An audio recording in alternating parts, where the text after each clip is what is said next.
Hey garden lovers, are you looking for an organic way to boost your plant's growth? Today we're diving into the world of natural fertilizers, specifically blood fertilizer.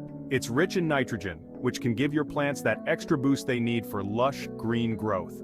Let's get started with a simple, effective method to make your very own blood fertilizer at home. Blood fertilizer is a potent natural fertilizer rich in nitrogen. Nitrogen is essential for leafy growth, making this fertilizer perfect for plants like spinach, lettuce, and even fruit trees. The great thing about using blood fertilizer is that it's completely organic and sustainable.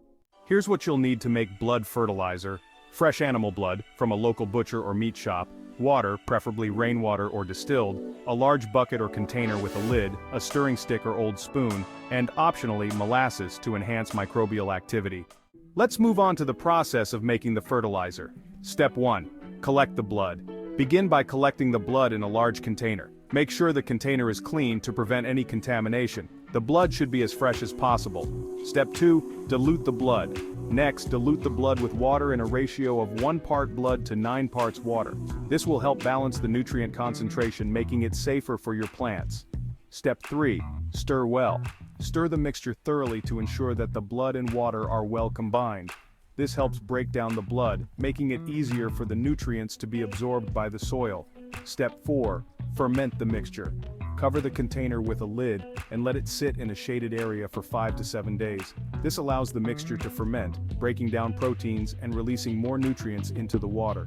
Remember to stir the mixture daily to prevent it from becoming too thick. Optional step: add molasses.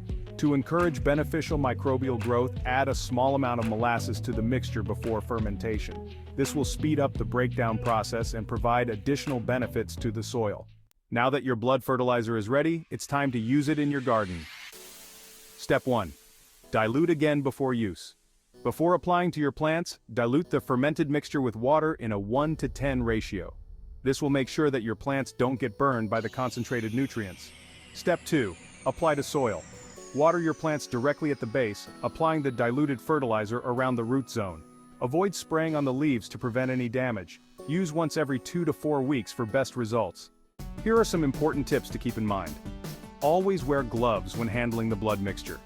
Avoid using this fertilizer on young seedlings. It's better for established plants. Store any unused mixture in a cool, dark place, and use it within 2 to 3 weeks. Remember, a little goes a long way with blood fertilizer.